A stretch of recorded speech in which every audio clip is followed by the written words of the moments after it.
आबिद साहब, मईशत के हवाले से ये साल कैसा रहा? अक्सर हम दावे करते हैं जी हमने मईशत के मैदान में या इकॉनमी में हमने इन चैलेंजेस पे काबू पा लिया, ये हमारी अचीवमेंट्स हैं। तो आपको लगता है कि 2025 में वाकई हमने मईशत के हवाले से एक बहुत अच्छा और बेहतरीन साल गुजारा? डॉक्टर साहब, ये डिपेंड कर रहा है कि हम कहाँ खड़े हो के किस से कंपेयर कर रहे हैं। अगर हम पिछले साल की निस्बत इस साल को देखते हैं, सॉरी मैं आपकी बात काट रही हूँ सुरारी साहब, यकीनी तौर पे आपका जो कंपैरिजन है वो आपके साथ ही होता है कि पिछले साल हम कहाँ खड़े थे, इस साल हमने कितना बेहतर किया या कितने हम लॉस में गए। हम अपने आप को अपने साथ ही कंपेयर कर रहे होते हैं। तो जो भी सियासतदान आता है, जो किसी से हुकूमत लेता है, कोई दूसरा टेन्योर आता है, दूसरा हुक्मरान आता है, वो फिर जमात कहती थी पुराने दौर में ये चल रहा था, हमने चीज़ों में बेहतरी की। और अक्सर पुराने वाले ऑपोजिशन में बैठे होते कह रहे होते बेहतरी कहाँ नजर ही नहीं आ रही, हमारे दौर में थी, आपकी दफ़ा तो बेहतरी बल्कि ख़राब हो गई है, ये तो लॉस में जा रहे हैं आप। जी, तो इसको हमें इस वक्त दो पाकिस्तान मुझे नज़र आ रहे हैं 2025 में। एक पाकिस्तान जो है जिसमें कि no doubt macro economic stability आई है।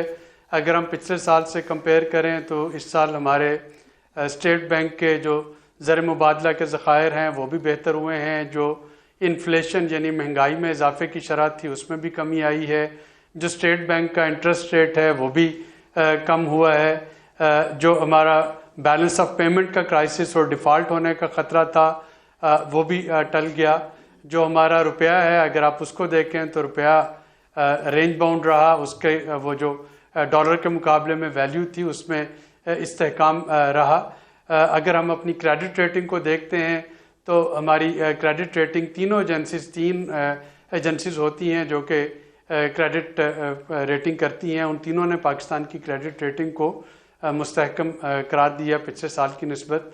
अगर आप 2025 के मॉनसून का फ्लड देखते हैं और उसको 2022 से कंपेयर करें तो अल्हम्दुलिल्लाह जिस तरह की तबाही और जिस तरह की मुआशी तबाही 2022 के फ्लड्स के बाद देखने में आई थी, 2025 भी तकरीबन उतने ही मैग्नीट्यूड का फ्लड था जिसने कि हमारे मोस्ट फर्टाइल लैंड्स को हिट किया पंजाब में। लेकिन शुक्र है कि आपको खरीफ की फसलें जो हैं वो उसको सरवाइव कर गई। हमारी मुईशत में इतनी दम था कि उसके बाद एकदम से इन्फ्लेशन का तूफ़ान नहीं आया। और सबसे बढ़ के ये कि ये जो पिछले हफ्ते एक सफ़ेद हाथी हम बेचने में कामयाब हो गए, जिसको कि कई दहाइयों से हर हुकूमत जो थी, हर पार्टी जब हुकूमत में आती थी उसको बेचने की कोशिश करती थी, जब वो अपोजिशन में जाते तो उसकी भरपूर मुखालफत करते थे प्राइवेटाइजेशन की। तो फाइनली वो मरहला भी तय पा गया। तो ये तो आपका एक पाकिस्तान है और मैक्रो इकनॉमिक स्टेबिलिटी इसमें है। स्टॉक एक्सचेंज जो है वो भरपूर तरीके से फ्लरिश कर रहा है। अभी तक पिछले 6 माह में आपकी 16 नई कंपनीज रजिस्टर्ड हुई हैं। अब 2022 में हमारे पास बिलियन डॉलर वाली जो कंपनीज थी वो सिर्फ 3 थी। आज हमारे पास वो जो कंपनीज हैं स्टॉक एक्सचेंज में वो 18 हो चुकी हैं।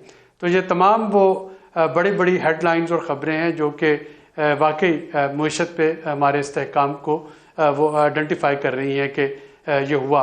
लेकिन उसके बाद एक दूसरा पाकिस्तान है जिसके लिए हमें UNDP की ह्यूमन डेवलपमेंट इंडेक्स को देखना होगा। अब बदकिस्मती से वो जो UNDP का ह्यूमन डेवलपमेंट इंडेक्स है वो एक बिल्कुल डिफरेंट स्टोरी बता रहा है। पाकिस्तान की 5 दर्जे तनज़्ज़ुली हुई है पिछले साल की निस्बत।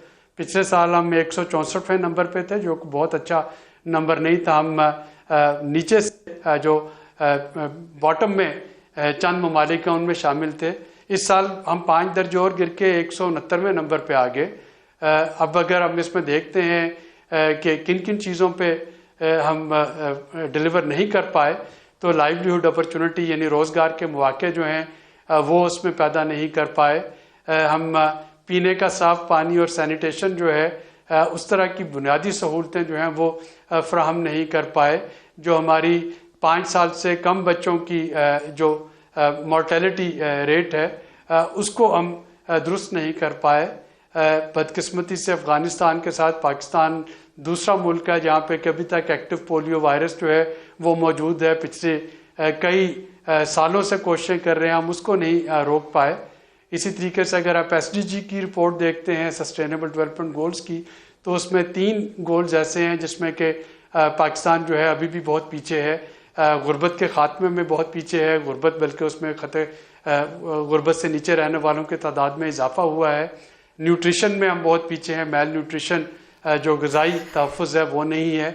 और क्लाइमेट चेंज में जो रेजिलियंस है, यानी ये कहा जा रहा है कि ये फ्रीक्वेंसी जो मॉनसून की है ये तकरीबन हर 2-4 साल बाद इसी तरह का सुपर फ्लड लेके आएगी और उसके बाद ड्राउट का पीरियड होगा। तो ये जो 2 पाकिस्तान है हमें उसको एक बनाना है 25 में, डिपेंडिंग कि आप किस पाकिस्तान को पिक करना चाह रहे हैं। अगर हम मैक्रो इकोनॉमिक पाकिस्तान की बात करते हैं जो मैक्रो इकोनॉमिकली स्टेबल है तो वो पाकिस्तान भी मौजूद है।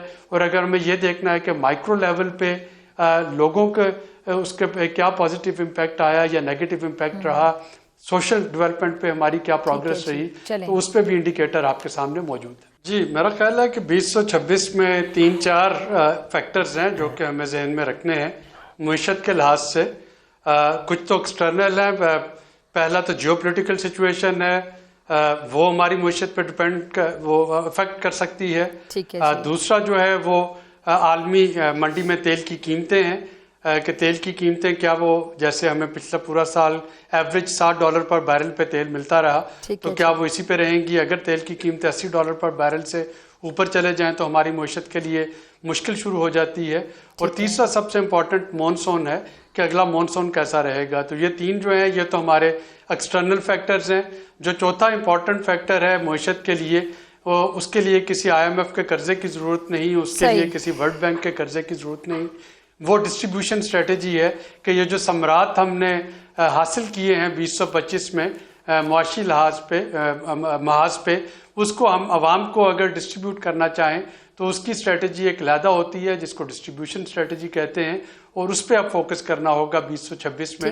अगर हम वाकईतन चाहते हैं कि ये जो खुशहाली हमें मैक्रो लेवल पे मिल रही है ये माइक्रो लेवल पे भी नजर आए।